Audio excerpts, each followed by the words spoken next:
Je vous remercie. Nous passons à la question de Madame Brigitte Kuster à Monsieur le ministre d'État, ministre de l'Intérieur. La parole est à Madame Brigitte Kuster. Oui, merci Monsieur le Président, Monsieur le ministre d'État. Comme vous le savez, le chantier de la future cité judiciaire réunissant le tribunal de grande instance, l'addiction de la police judiciaire et également la maison des avocats va s'achever porte de Clichy courant 2018 dans le 17e arrondissement de Paris. Ce projet titanesque, voulu et décidé par Nicolas Sarkozy en 2009, permettra de moderniser notre appareil policier et de rendre la justice dans des conditions dignes d'un grand état de droit. Mais un tel projet ne va pas sans poser un certain nombre de problèmes, notamment en matière de sécurité, mais également de circulation automobile. Il faut en effet imaginer que la cité judiciaire attirera à elle pas moins de 8000 visiteurs jour et plus de plusieurs milliers de personnels judiciaires. Dans cette perspective, la mairie du 17e arrondissement a très tôt et à plusieurs reprises alerté la ville de Paris sur la nécessité de créer une bretelle supplémentaire d'accès au périphérique au niveau de la porte de Clichy.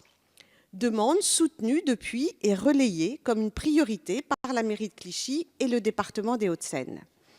Il s'agit d'une réalisation indispensable pour fluidifier la circulation qui est déjà congestionnée dans le secteur et faciliter bien évidemment le transport quotidien des détenus. Sans cet accès supplémentaire, les convois pénitentiaires et de police se trouveront dans l'obligation d'effectuer un détour par la porte d'Asnières pour retrouver le périphérique. Un détour important qui devra s'effectuer dans une zone déjà à saturation. Mais la ville de Paris, malheureusement, s'y oppose, au motif qu'un tel projet contreviendrait à sa politique de réduction de la circulation automobile. Une position qui ignore totalement les enjeux sécuritaires considérables qu'engendre la présence d'institutions aussi sensibles que le tribunal de grande instance et la direction de la police judiciaire. Qui plus est, dans un contexte que vous connaissez, celui de la menace terroriste. Dès lors, ma question est simple. Êtes-vous, Monsieur le ministre d'État, favorable à l'installation de cet équipement indispensable à la sécurité du secteur? Si oui, quelle part entendez-vous prendre dans son financement? Et le cas échéant, comment comptez-vous inciter la ville de Paris à autoriser cette indispensable réalisation? Je vous remercie. Je vous remercie. Je passe la parole en la remerciant de sa présence à Madame la ministre auprès du ministre d'État, ministre de l'Intérieur. Madame Gourault, vous avez la parole. Monsieur le Président, Madame la députée Brigitte Kuster, la création, et vous l'avez rappelé à l'instant, de la cité judiciaire est un acte majeur dans l'amélioration des conditions de travail de nos magistrats et fonctionnaires de police. Son installation dans le quartier Batignolles, dans le 17e arrondissement de Paris, s'est accompagnée d'une réflexion sur les enjeux majeurs que constituent la sécurité et la circulation des forces de l'ordre dans le secteur. Dès la conception du projet, ce secteur a connu des aménagements destinés à répondre aux problématiques soulevées et à intégrer la cité judiciaire au site.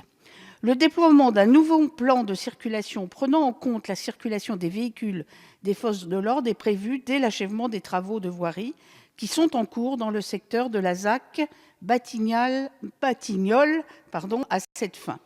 Un certain nombre de mesures sont mises en place. L'avenue de la Porte de Clichy sera aménagée en 2 files de circulation et un couloir bus circulant dans les 2 sens, mise en circulation à sens unique des rues André Suarez et du Bastion pour préserver l'accès à la cité judiciaire par la création d'un contresens réservé aux véhicules de police et de justice et création d'un tunnel reliant directement les parkings de la direction régionale de la police judiciaire au boulevard Berthier pour faciliter la sortie des véhicules de police. Par ailleurs, afin de limiter le nombre de véhicules en circulation sur le secteur, les offres en termes de transport en commun vont être renforcées.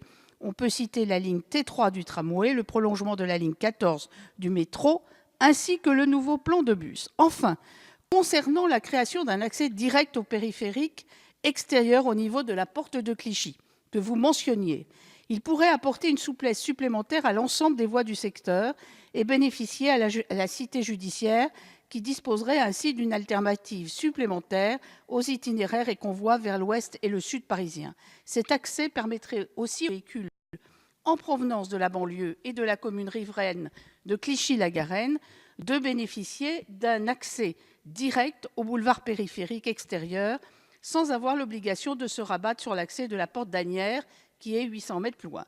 La création de cette bretelle d'accès est, j'en ai conscience, fortement sollicitée par les élus du 17e arrondissement. Elle constitue également un enjeu en termes de fluidité et de sécurité. C'est pourquoi le préfet de police a sollicité une évaluation de la direction des routes d'Île-de-France afin que soit étudiée la faisabilité technique et la pertinence du projet. Je ne manquerai pas, bien évidemment, d'en suivre les conclusions pour garantir aux riverains, forces de sécurité et magistrats le choix de la meilleure option. Et bien sûr, nous vous tiendrons informés. Je vous remercie, Madame la Ministre. Madame Kuster. Madame la ministre de cet espoir, je sais en effet que le préfet de région a convoqué une réunion puisque différentes études existent concernant ce problème de circulation. J'attire juste votre attention et je comprends que vous n'ayez pas tous les éléments en main, mais malheureusement, nous avons appris hier que la ligne 14 a du retard et que nous sommes maintenant en 2020. La RATP nous a annoncé cette très mauvaise nouvelle. Donc 2 ans de retard pour soulager évidemment ce secteur qui est en fait celui de la ligne 13 et un tramway qui a pris également du retard. Donc Madame la Ministre, je serai amenée aussi à interpeller la ministre des Transports. En tout cas, merci de votre présence et de votre réponse et du soutien que vous aurez pour que la ville de Paris soit aussi à vos côtés dans cette demande. Merci beaucoup. Je vous remercie.